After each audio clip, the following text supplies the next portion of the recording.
75e anniversaire du débarquement en Normandie. Il était une fois. Bonjour. Charles de Gaulle avait été volontairement écarté et mis de côté par le président des États-Unis Franklin Roosevelt et Winston Churchill pendant le processus décisionnaire de l'opération Overlord.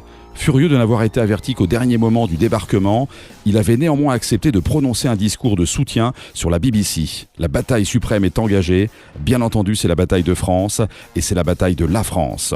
Ce n'est que 8 jours plus tard, le mercredi 14 juin 1944, après avoir traversé la Manche à bord du contre-torpilleur La Combattante, que le général de Gaulle débarque sur le sol de France, entre Grez-sur-Mer et Courseulles-sur-Mer.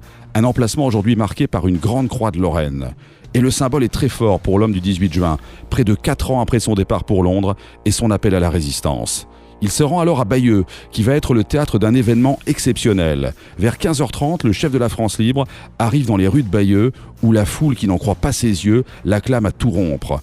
Il s'agit en fait d'un test politique de première importance pour le chef de la France libre, qui entend bien affirmer l'autorité du gouvernement provisoire de la République française sur les territoires libérés, au nez et à la barbe des Alliés. Il prononce un discours célèbre et laisse sur place une équipe dirigée par François Coulet qui est chargée de réinstaller la République chez elle après ses 4 années d'occupation. En allant à la rencontre des Français à Bayeux, De Gaulle fait la démonstration de sa légitimité. C'est la victoire d'un homme qui a incarné le destin de la France aux heures les plus sombres. Mais c'est surtout ce 14 juin 1944, la victoire de la liberté et de l'honneur retrouvé. D-Day.